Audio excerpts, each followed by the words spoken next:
Hey fam, you guys are tuning in to another episode of The Outlook with yours truly, Clover Serenity.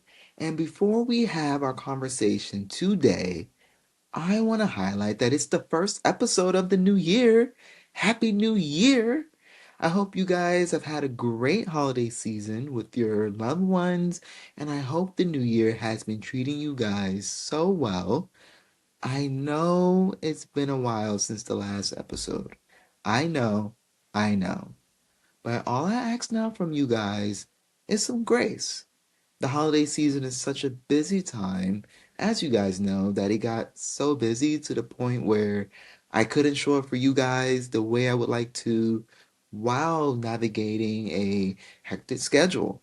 But even after the holidays, I've been working on getting back into realignment with myself, which leads us into today's discussion. How do we get back into realignment with ourselves, especially in the new year?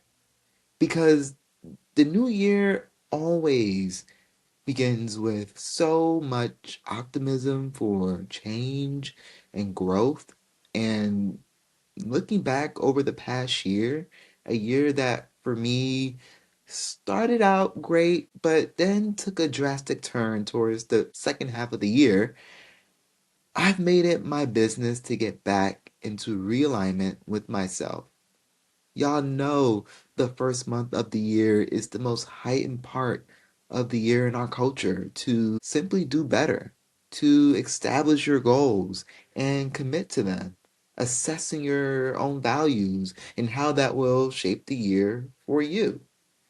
Um, and I think something that I really want to pay attention for myself as I've done a lot of thinking about the current state of my life, so much thinking that I was able to come to some conclusions that led me to look in the mirror and ask myself, what changes am I willing to make in my life that will challenge me, bring me peace, more happiness, laughter, so I can thrive going forward? And the theme that has been coming up in all my thoughts is commitment. I just need to commit to the choices and actions I take. I realize there's no balance and no structure. Also, my network of friends, family, or community isn't really that strong. It's lacking. Maybe that's why I'm all over the place. And it's getting out of hand. So I've decided to commit myself to three tasks to kick off the year.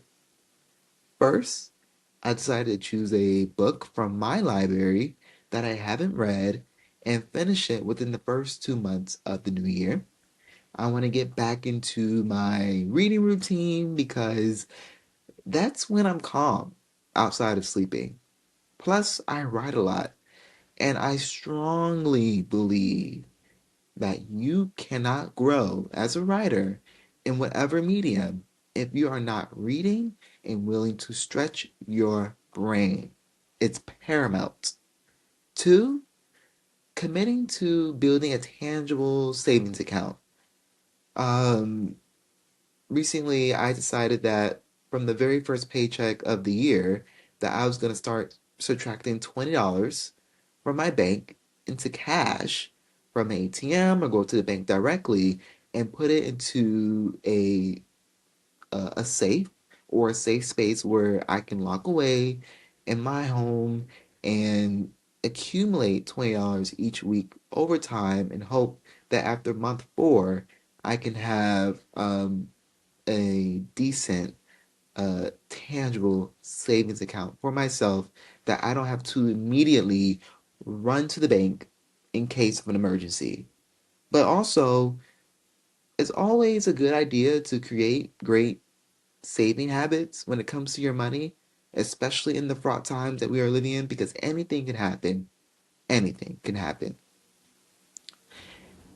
And lastly, this show.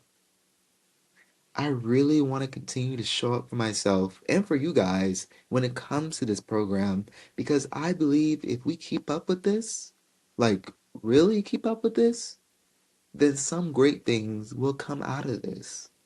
I believe in practicing, committing to things because that's how you'll see the value in committing. Because you never know what works for you if you don't see it all the way through. And in this new year, we don't want to be stuck in limbo. Okay? In this new year, I repeat, we do not want to be stuck in limbo because in this community, everything is in practice. But above all, we commit. Now, let's get into balance and structure. Part of what I just mentioned plays into that. But it seems like in our culture, there's this guilt around resting, wanting to work less, which forces most of us to be workaholics or to be always moving. And that doesn't just mean going so hard at work.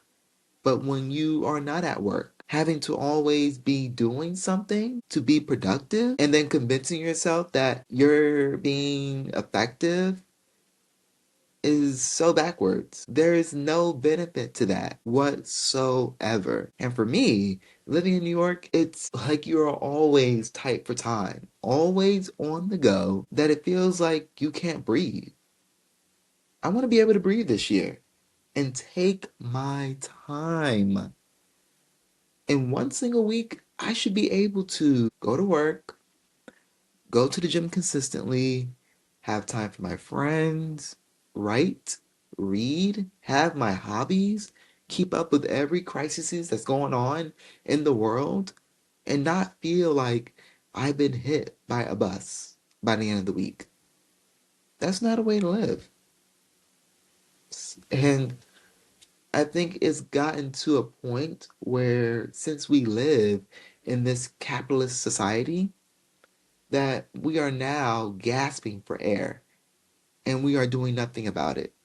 But until we do something about it, I'm scaling back. Even though I already scaled back so much last year, but I'm working on getting my shit together. And I cannot, okay, be stretched thin any longer. Enough is enough. And I think that's why most people struggle with balance because we are not resting or taking time for ourselves. And we are not making the right choices to create that balance for ourselves. Only you know what's best for you. And don't be afraid to make decisions that will increase your quality of life. You deserve to live a life where you have dignity, where you feel like you are able to feel free and move accordingly without restraints or feeling like that you are stretched so thin that you can't really prosper in this world. But of course, the decisions that you take to create that quality of life must be rooted in reality. But you got to make a plan to make that happen. If creating a Google Calendar for your friends and family to schedule meetups or trips so you're not overstimulated in your life, then why not consider that?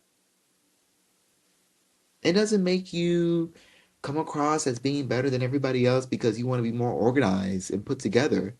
Because my life is too busy to just meet up on a whim. And this is how structure in your life starts to form when there's balance. Your weekly engagements and priorities won't be neglected when you intentionally make time for those things rather than fit plans last minute. That will most likely have you neglecting your priorities, your weekly routines, and your loved ones. You might be so overwhelmed with how hectic your schedule is that you just end up not showing up for anything or anybody altogether. And that's the last thing you want to happen, especially when it comes to your loved ones. because community is so important. And I already gave my take on community early on in the first season of this show. But to get into having a community where that doesn't show up for you the way that you need them to could also hinder your success. When that community is not choosing to empower you or support you, no willingness to grow, it becomes a community where everyone is only looking for themselves. People who claim who are your friends, but you can't rely on them when you need them, or they just stop showing up for you, or they only show face when it's convenient. And that's not a good look, my friends. That's basically access without responsibility.